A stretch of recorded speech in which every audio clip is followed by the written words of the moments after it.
اللهم صل على رسوله الكريم أما بعد أعوذ بالله من الشيطان الرجيم بسم الله الرحمن الرحيم إنا نحن نزلنا الذكر وإنا له لحافظون وقال تعالى بسم الله الرحمن الرحيم الرحمن علم القرآن خلق الإنسان علمه البيان وقال النبي صلى الله عليه وسلم أشراف أمتي حملة القرآن وأصحاب الليل أو كما قال عليه الصلاة والسلام صدق الله صدق رسوله النبي الكريم میرے بزرگ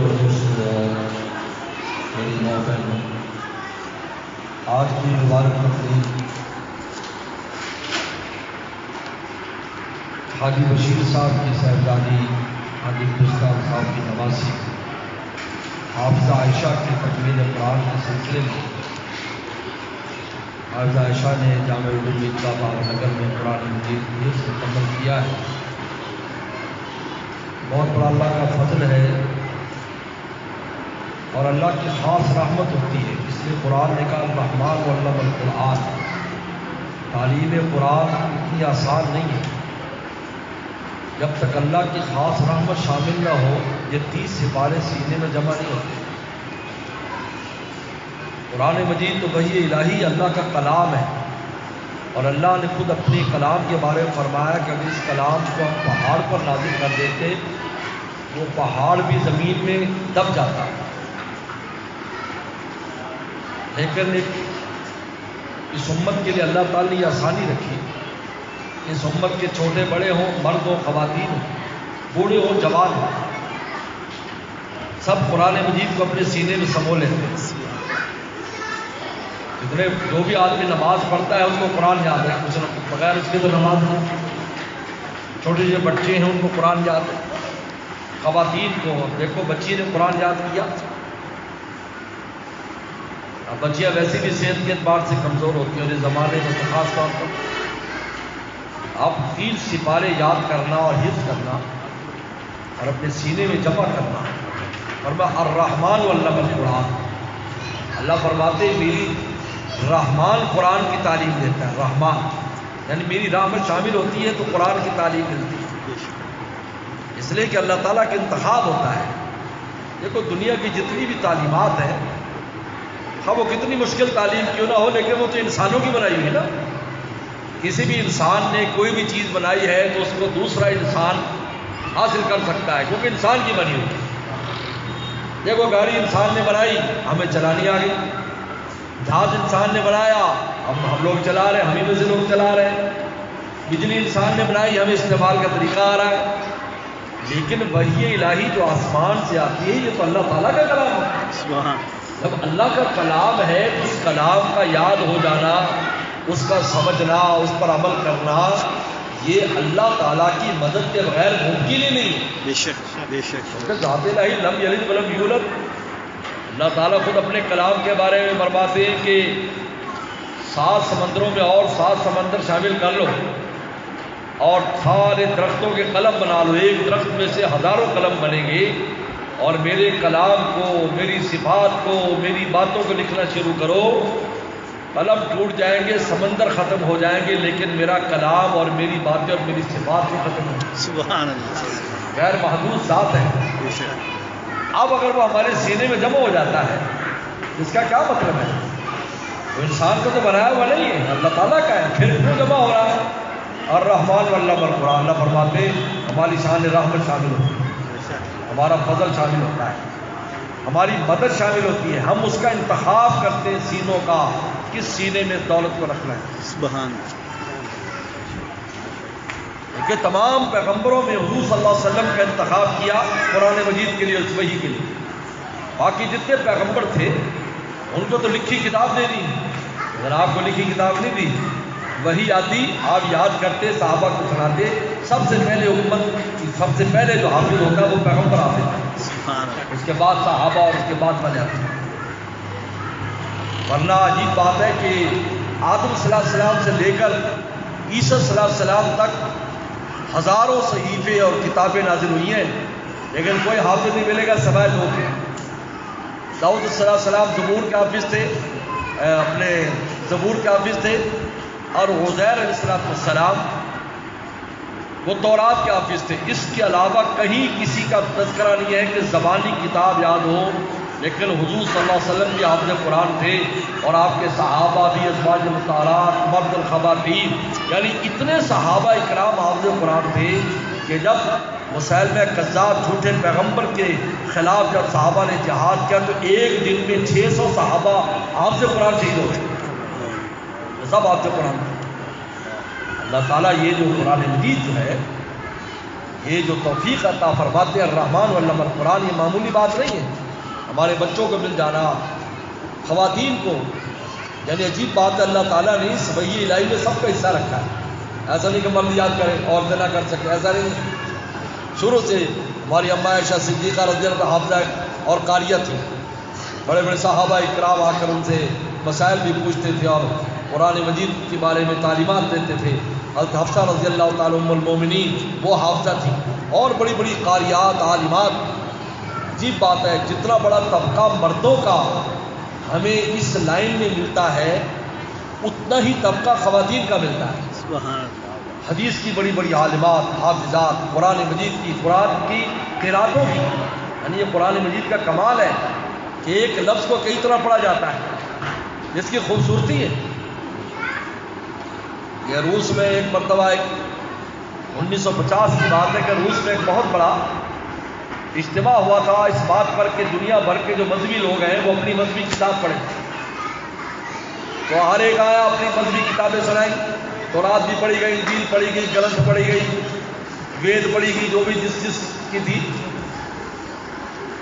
آخر میں اس وقت وہ جو ہوتے تھے مصر کے کوئی بادشاہ تھے اس وقت، وہ اپنے ساتھ قاری عبد الباسط کو لے گئے۔ تو آخر میں قاری عبد الباسط نے جب قرآن پڑھا تو اس کا اتنا اثر ہوا کہ اسی مجمع میں کتنے لوگ مسلمان ہو گئے۔ سبحان اللہ۔ انہوں نے کہا یار اس کلام حالانکہ ہمیں سمجھ نہیں آ رہا ہے، لیکن اس کلام کی چاشنی اور مٹھاس اور طرز بتاتا ہے کہ اللہ کا کلام ہے، سبحان اللہ۔ یہ آسمان سے اترا ہے۔ دیکھیے میں اور آپ، ہم میں کتنے لوگ ہیں جو قرآن کا ترجمہ جانتے ہیں، لیکن اب بچی قرآن پڑھ لی تھی، اس کا ایک خاص اثر ہم پر تھا، اور یہ صرف نہیں ہم پر ہی۔ مجھے ایک چھوٹا سا واقعہ یاد ہے، میں نیوزی لینڈ گیا، نیوزی لینڈ جب پہلا ورلڈ کپ ہوا، اس ورلڈ کپ میں ویزے مل رہے تھے تو ہم نے بھی کوشش کی۔ ہمارا تو مقصد تھا، وہاں تبلیغی جماعت کا اجتماع تھا، اس میں شرکت کے لیے کل میں نیوزی لینڈ چلا گیا، بہت دور ہے۔ نیوزی لینڈ میں زمین میں غاریں ہیں اندر، آدھا کلومیٹر نیچے، اور اس میں نیچے پانی ہے اور عجیب و غریب منظر ہے، وہ بھی دیکھنے کا لائق ہے کہ کیا اللہ کے مخلوقات وہاں بھی رہتی۔ تو وہاں گئے تو ہم چار، میرے ساتھ وہ 2-3 قاری تھے، حافظ تھے، اور میں تھا، باقی پوری دنیا سے سیاح آئے ہوئے تھے۔ اس وقت چونکہ ورلڈ کپ ہو رہا تھا تو سیاح بہت تھے، وہ دیکھنے کے لیے گئے بھی یہ غاروں میں، اور وہاں پر ایک خاص قسم کا کیڑا ہوتا ہے جو جگنی کی طرح چمکتا ہے، اور وہاں نیچے یعنی 1.5 کلومیٹر نیچے بھی مچھلیاں، پانی ہے، پانی میں مچھلیاں، اور کشتی میں جانا ہوتا ہے۔ وہاں پر گئے تو انہوں نے کہا کہ سب کو اکٹھا کیا، تو وہ جو انگریز میزبان تھا انہوں نے کہا کسی کو گانا آتا ہے؟ یہ کہا گانا آتا ہے۔ تو قبل اس کے کہ کوئی بولتا تو میں نے ساتھی سے کہا کہ یار آپ اس کو انگریزی میں کہو کہ ہاں مجھے آتا ہے۔ تو قاری صاحب نے کہا مجھے آتا ہے۔ یہ طرح بولے گا کہ ٹھیک ہے آ جاؤ اسٹیج پر۔ میں نے کہا قرآن مجید سناؤ، قرآن مجید سناؤ۔ یہ زمین بھی دعائیں دے گی اور یہاں کی مخلوق بھی دعائیں دے گی کہ اللہ کا کلام پڑھا گیا۔ خیر اس نے ماشاءاللہ قاری صاحب کے بعد بڑی خوبصورت تھی، بڑا خوبصورت کلام پڑھا تو سب نے سراہا، حالانکہ غیر مسلم تھے۔ انہوں نے کہا very beautiful song, beautiful song. کہتے اتنا خوبصورت گانا، اتنا خوبصورت گانا، وہ تو گانا سمجھ رہے تھے۔ اللہ کے کلام کا اثر ہے، وحی الہی ہے، آسمان سے اترا ہے، یہ بندوں کا تھوڑی بنا ہوگا۔ اگر کوئی میں ڈاکٹر بن کے کمال حاصل کر دیا، وہ تو انسان کا بنا ہوا علم ہے، تم نے انسانوں سے حاصل کر لیا، کون سا کمال کیا ہے؟ کمال یہ ہے کہ جو آسمان کا علم آسمان کا ہے اور زمین والے سینے میں لیے کرتے ہیں۔ سبحان اللہ۔ اس لیے تو پیغمبر سلام فرمایا اشراف امتی، میرے امت کے اونچے سب سے اونچے لوگ کون ہیں؟ جن کے سینے میں قرآن ہے اور جو رات تہجد اٹھ کر مجھے راضی کرتے ہیں، یہ میری امت کے سب سے معزز لوگ ہیں۔ یہ پیغمبر سے فرمایا کہ قیامت کے دن حافظ قرآن کے والدین کو مبارکباد پیش کرتا ہوں، ان کے والد صاحب کو، والدہ کو، ان کا عزیز و اقارب کو. قیامت کے دن ان کے سر پر ایسا تاج ہوگا کہ اس کی چمک کے سامنے چاند سورج کی روشنی بھی ختم ہو جائے گی، اور لوگ کہیں گے پوری امتیں کہ یار یہ پیغمبر ہیں جن کے سر پر ایسا تاج ہے. نکالی یہ پیغمبر نہیں ہے، یہ آخری پیغمبر محمد صلی اللہ علیہ وسلم کے وہ امتی ہیں جن کے بچوں نے قرآن حفظ کیا ہے. یہ وہ ہے. اب بتاؤ حافظ قرآن کا کیا حل ہوگا؟ والدین کو نوازا جا رہا ہے، اور اس کی طلب بادشاہوں کی بھی رہی ہے. ہمیں تو آج مفت میں مل گیا، ہمیں تو سجدے میں پڑھا لینا چاہیے. عالمگیر جو تھا، عالمگیر بادشاہ، اس کے والد بوڑھے ہو گئے تھے تو گوالیار کے قلعے میں رہتے تھے، وہی بادشاہ گزرا ہے، اکبر بادشاہ کا پوتا تھا.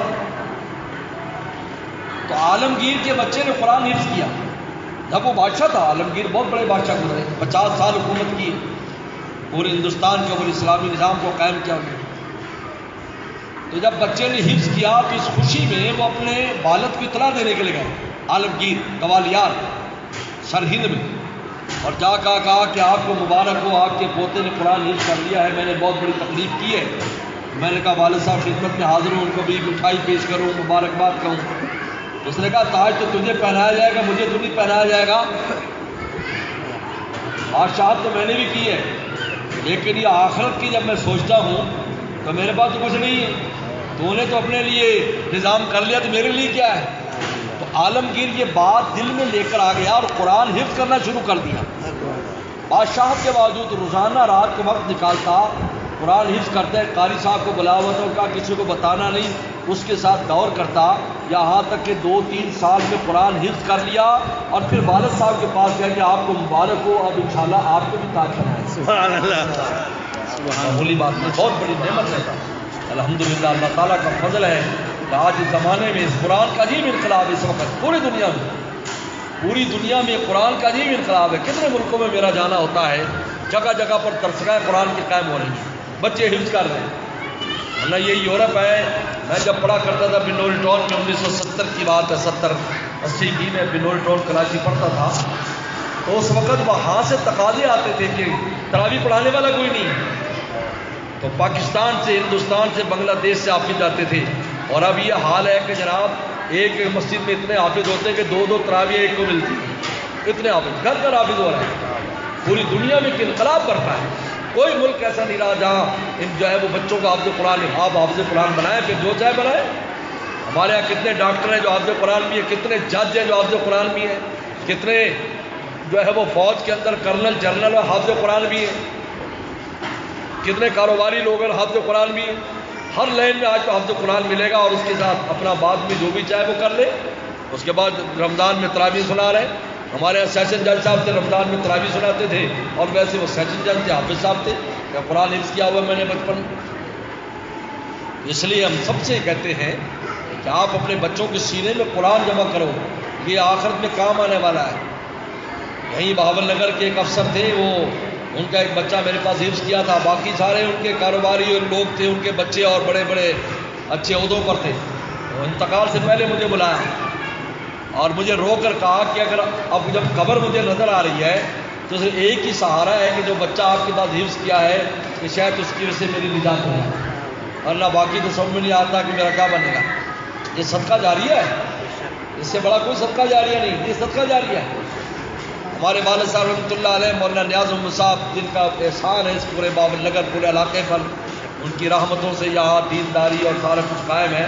1944 میں یہاں پر آئے تھے اور یہ مدرسہ قائم ہوا اور سارا کچھ یہاں سے نظام چلا ہے. 10 سپارے روزانہ تلاوت فرماتے، 10 سپارے، اور 3 دن میں قرآن ختم کرتے. تو میں نے پوچھا ابا جی آپ کیا کرتے ہو؟ کہ اپنے والدین استادوں کو بھیجتا ہوں. اب بتاؤ، حالانکہ اسے 85 سال عمر تھی، اب بھی میں والدین کو بتاؤ اس سے بڑا کیا صدقہ جاری ہے کہ ہر 3 دن کے بعد ان کے والدین کی قبر میں قرآن مجید کا اجر پہنچتا ہو. وہ والدین کا کیا حال ہوگا وہاں پر؟ وہ کیا کہتے ہوں گے ہمارا بچے کو اللہ نے کیا دولت دی، کہ یہی وہ دولتیں ہیں جو آخرت میں کام آنی ہیں. تو بہرحال اللہ تعالیٰ اس تقریب کو قبول کرے. بہت خوشی ہوئی ماشاءاللہ، اور بچی ماشاءاللہ بہت اچھی بچی تھی، بہت اچھی، جلدی انہوں نے حفظ کیا اور اچھا مضبوط حفظ کیا ہے. اور آج یہ تقریب رکھی تو آج وقت جمعے کو ویسے تو وقت نہیں ہوتا کیونکہ جمعے کو جمعے کا بھی نظام ہوتا ہے، لیکن بہرحال اب جہاں حاضر ہو گئے ہیں اللہ تعالیٰ شرف قبولیت بخشے، اور میں والدین سے یہی کہوں گا کہ اللہ کا خوب شکر ادا کریں، کیونکہ نعمت جب ملتی ہے تو اس کا ایک ہی طریقہ ہے اس نعمت کو سنبھالنے کا کہ اللہ کا خوب شکر ادا کریں، اور اب دل کے اپنے آپ فخر کرے کہ ہمارے بچے نے قرآن مجید حفظ کر لیا، یہ قابل فخر چیز ہے۔ باقی چیزیں تو فانی چیزیں ساری قبر کے دروازے پہ سب ختم ہے، لیکن یہ وہاں بھی چلے گی، آگے بھی جائے گی۔ اب جو قرآن کے تو خیر کیا ہی مقام ہے، آخرت میں بھی کہا جائے گا پڑھتا جا چڑھتا جا جہاں تیرا قرآن مکمل وہی تیری جنت ہے، اتنے اختیارات ہیں، ورنہ کسی کو کوئی اختیار نہیں، سب کو لکھا ہوگا فلاں جگہ چلے جاؤ، سجے کبھی بھی نہیں دیکھنا تمہیں، لیکن وہاں ان کو وہاں بھی اختیار ہے، جا پڑھتے جاؤ چڑھتے جاؤ۔ بس اللہ عمل کی توفیق عطا فرمائے، اور ہمیں خود بھی قرآن سے تعلق لگانے کی اور بچوں کو قرآن مجید کی اور بچیوں کو تعلیم دینے کی توفیق عطا فرمائے۔ باخود آبانا الحمد